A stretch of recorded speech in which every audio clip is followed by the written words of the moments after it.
ಹೇಳಿದ್ರೆ ಚಂಡ ಮುಂಡರು ಬಂದರು ಅಂತಾರೆ.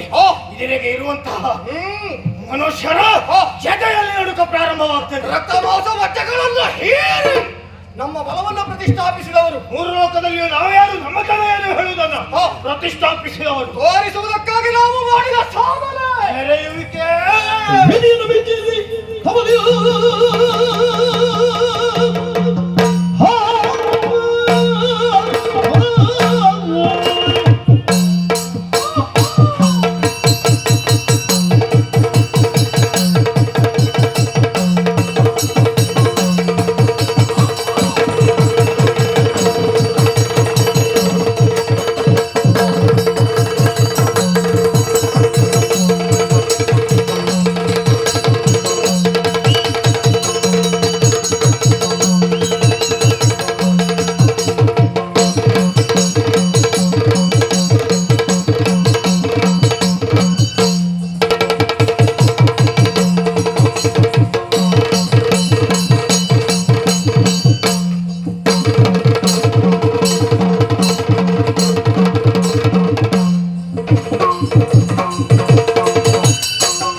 ಅದಕ್ಕೆ ಕಾರಣ ವಿಧಿಯ ಮೆಚ್ಚಿಸಿ ವರವ ಪಡೆದಿದ್ದರು.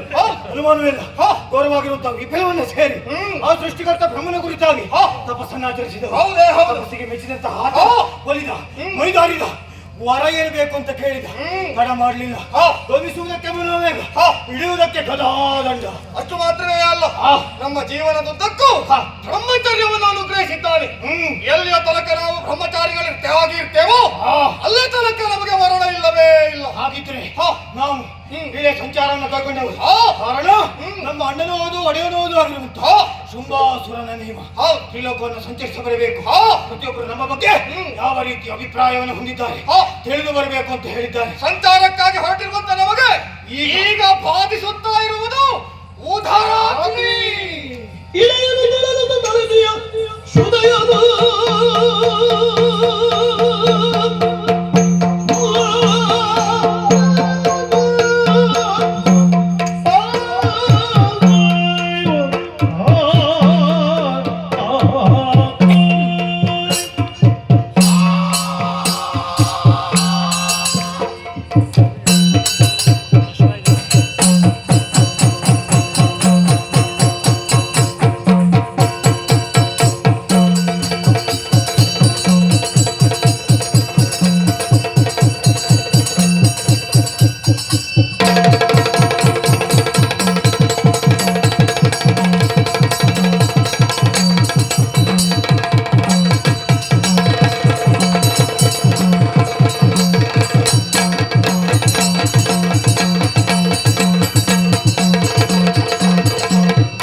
ಎಲ್ಲರಿಗೊಡ್ಡುದಾಯ ತನುವ ಶಬವನು ಕಳೆವೆ ಎಂದೆನುದಾಗ ಬರಲು ಕದಂಬವನದೆಡೆಗೆ ಯಾವುದು ಇದು?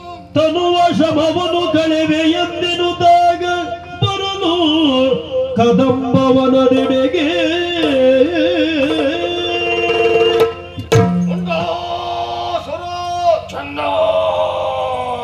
ಬೇಟೆಯನ್ನು ನೋಡುವುದಕ್ಕಾಗಿ ಸಾಗಿ ಹೋದವರು ನಾವು. ಹೇಗಾಯ್ತು ಇವತ್ತಿನ ಬೇಟೆ? ಅದ್ಭುತ ಬೇಟೆ. ಏನು ಸಿಕ್ತು, ಏನು ಹೊಡೆದ, ಎಷ್ಟು ತಿಂದ? ಅಣ್ಣ ಓ ಇಲ್ಲಿವರೆಗಾಗಿ ಬೇಟೆಗೆ ಹೋಗುವಾಗ ಇಬ್ಬರು ಒಟ್ಟಾಗಿ ಹೋಗೋರು. ಆದರೆ ಇಂದು ಹೋಗಲ್ಲ, ಬೇರೆ ಬೇರೆ ದಿಕ್ಕಿನತ್ತ ಹೋದವರು. ಹೋದಂತ ಸಂದರ್ಭದಲ್ಲಿ ಏನಾಯ್ತು? ವಿಶೇಷವಾಗಿರುವಂತಹ ಆನೆಯ ಹಿಂಡನ್ನ ನೋಡಿದೆ. ಹೌದಾ? ಹೋಗಿದಪ್ಪನೇ ಕಾಲಿದೆ. ಕಾಲಿನ ಹೊಡೆತಕ್ಕೆ ಏನ್ ಮಾಡಿದೆ? ಆನೆ ಎಲ್ಲ ಕೆಳಗೆ ಬಿದ್ದು ಹೋಯ್ತು. ತಡ ಮಾಡಲಿಲ್ಲ, ಬಾಲವನ್ನ ಹಿಡಿದೆ. ನಂತರದಲ್ಲಿ ಬಾಲದ ಮುಂದಿನ ಭಾಗದಿಂದ ಕಚ್ಚಿ ಕಚ್ಚಿ ತಿನ್ನುವುದಕ್ಕೆ ಮುಂದಾದೆ. ಆಮೇಲೆ ರಕ್ತವನ್ನು ಕುಡಿದೆ. ಆಮೇಲೆ ನಿನ್ನ ನೆನಪಾಯ್ತಾನೆ. ನೀವಷ್ಟು ತಿಂದಾದ್ಮೇಲೆ ನನ್ನ ನೆನಪಾಗ್ತದಲ್ಲ. ಬಿಡು, ಸುಮ್ಮನೆ ಬರಲಿಲ್ಲ. ದಂತ ಹಿಡ್ಕೊಂಡು ಬಂದಿದ್ದೇನೆ. ಆಗ್ಲಿ, ಬೇಕಾಗ್ತದೆ. ಯಾಕೆ? ಇಬ್ಬರು ನಾವು ಮಾಂಸ ಮಜ್ಜಿಗಳನ್ನ ತಿಂದವರು. ಹಲ್ಲಿನ ಬಗ್ಗೆ ಸಿಕ್ಕಾಕೊಂಡ್ರ ಆ ದಂತದಿಂದಲೇ ತೆಗಿಬೇಕು. ತೆಗೆಯುವುದೇ. ನೀನು ಆನೆಗಳ ಹಿಂಡನ್ನು ಹೊಡೆದೆ, ನೀನ್ ಹೊಡೆದೆ. ನಾನು ಈ ಕಡೆ ಹೋದೆ. ಕಾಡ್ಕೊಂಡು ಹಿಂಡು ಈ ಕಡೆಯ ಒಂದಲ್ಲ ಎರಡಲ್ಲ, ಸ್ವಲ್ಪ ಸಿಕ್ಲಿಲ್ಲ. ಈ ಕಡೆ ಎಲ್ಲ ಕಾಡ್ಕೊಂಡು ನೋಡ್ತೀವಿ. ಹಂದಿ ಅದು ಹೆಚ್ಚು. ಈ ಕಡೆ ಓಡಾಡುವ ಸ್ವಲ್ಪ ಜಾಗ ಇಡ್ಲೆ ಎಲ್ಲ ಕಾಡು ಕೋಣವನ್ನ ಹಿಡಿದು ಮುರಿದೆ. ರಕ್ತವನ್ನ ಘಟ ಘಟ ಘಟ ಘಟದ ಕುಡಿದೆ. ಅಣ್ಣ, ಓ ಕುಡಿಯುವಾಗ ನನ್ನ ನೆನಪಾಗ್ಲಿಲ್ಲ ಅಣ್ಣ. ನಿನಗೆ ಸಿಕ್ಕ ನನಗೆ ಇಡುವುದೇ ಇಲ್ಲ, ಹಾಗಾಗಿ ನೀನು ಬಿಟ್ಟು ಹೋದೆ. ಅದಕ್ಕಾಗಿ ನನ್ನ ಬಿಟ್ಟು ನೀನು ಕೊಡು. ಆಗ್ಲಿ, ತೊಂದರೆ ಇಲ್ಲ. ಆದ್ರೂ ನಮ್ಮಿರುವರ ಹೊಟ್ಟೆ ಈಗ ಸರಿಯಾಗಿ ತುಂಬಿದೆ. ಹೊಟ್ಟೆ ತುಂಬಿದ ಕಾರಣಕ್ಕಾಗಿ ಈಗೇನಾಗ್ತಾ ಉಂಟು? ಈಗ ಬರ್ತಾ ಇದೆ ನಿದ್ರೆ. ಒಂದು ರೀತಿ ಗಂಡೆಲ್ಲ ಮುಚ್ಚಿದಾಗ ಆಗ್ತಾ ಉಂಟು. ತಿಂದ ಮೇಲೆ ಹಾಗೆ ಆಗುತ್ತದೆ. ನೀನ್ ನಾಳೆ ಮಾತಾಡ್ತೇನೆ. ಹೇಳ ಹೇಳ ಇನ್ನೊಂದು ಇದೇ ಆಯ್ತು. ಎಲ್ಲ ಹೋದ್ರು ಒಳ್ಳೆ ಕೂರ್ತೆ ಮರ. ಹೇಳು. ಇಷ್ಟು ದಿನ ಆಗಲೇ ಇರಲಿಲ್ಲ, ಇವತ್ತೊಂದ್ರೆ ಆಗಲಿ. ಒಂದು ನಿದ್ರೆ ಮಾಡ್ಲಿಕ್ಕೆ ಬಿಡುದು. ನಿದ್ದೆ ಮಾಡಬೇಕು ಅಂತ ಆದ್ರಿಲ್ಲಲ್ಲ. ಓ ಆ ಕಡೆಯಲ್ಲಿ ದೊಡ್ಡ ದೊಡ್ಡ ಕಲ್ಲು ಬಂಡೆಗಳು. ಕಲ್ಲು ಬಂಡೆಗ ತಲೆಯನ್ನ ಕೊಟ್ಟು ವಿಶ್ರಮಿಸೋಣ. ಬಂದಿರುವುದು ಕದಂಬವನ ಅಲ್ವಾ? ಅಲ್ವಾ? ಯಾರಿಗೂ ಗೊತ್ತಾಗುವುದಿಲ್ಲ. ಹಾಗಿದ್ರೆ ನಮ್ಮ ನಡೆ ಅಲ್ಲಿ ಬಂಡೆಯ ಎಡೆ.